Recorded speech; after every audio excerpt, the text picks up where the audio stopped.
from Cambridge by Peter Collins, a test pilot and director of the aviation services company Forefront Aviation. Thank you very much for joining us here on BBC News. Thank you. Now, we're hearing from Russian officials that this plane broke up in mid-air. What are the reasons that that might have happened? Well, just firstly to say that it was an Airbus 321. It's a development or a variant of the Airbus 320 family. It's a hugely popular aeroplane, one of the backbones of sort of modern aviation. Many thousands of these airplanes are flying today. So it's a very modern and well certified and well manufactured airplane. So it would appear that the airplane had been in the air at least 45 minutes or maybe an hour on its route back over the Sinai. It was at cruising altitude, or was climbing towards its cruising altitude above 31,000 feet. The weather was clear. There was no hint of any thunderstorms or severe turbulence in any way. So I think that weather as a first factor can be discounted.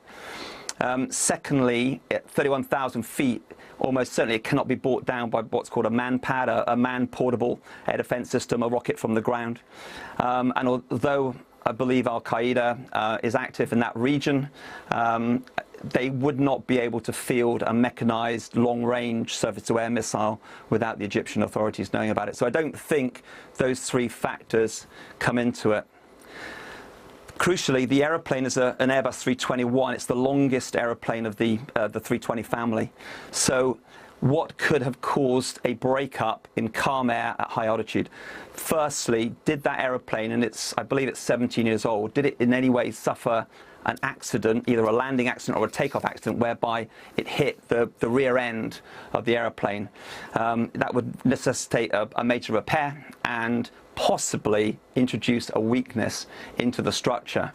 So that's number one. Secondly, did the pressure hull, the hull that keeps the air into the airplane, that keeps the passengers alive, should I say, at a normal sort of ground type level pressurization, had that in any way ever been punctured or damaged? There was a very famous case some time ago with a 747 where it had been punctured, repaired. Eventually it fatigued and essentially it popped.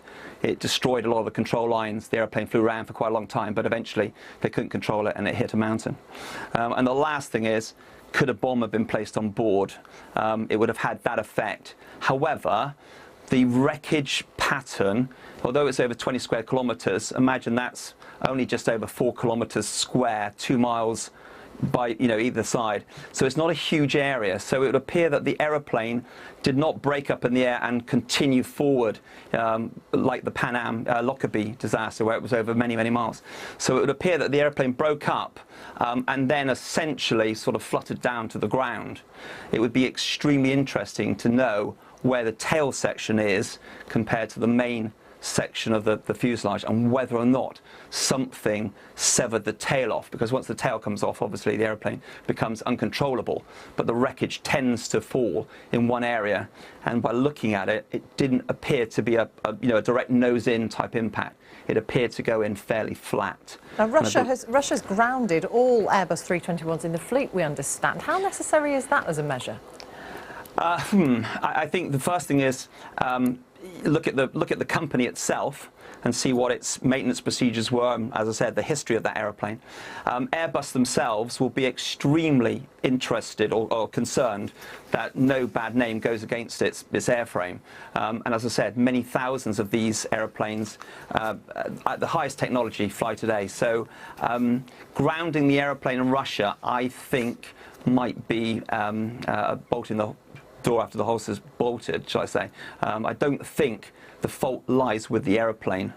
It wouldn't. If Airbus had any doubts whatsoever with that aeroplane or that variant of aeroplane, they would send out a directive today to make sure that a repair was made or a modification was made, or they would ground the aeroplane themselves. I don't see the blame being on that aeroplane.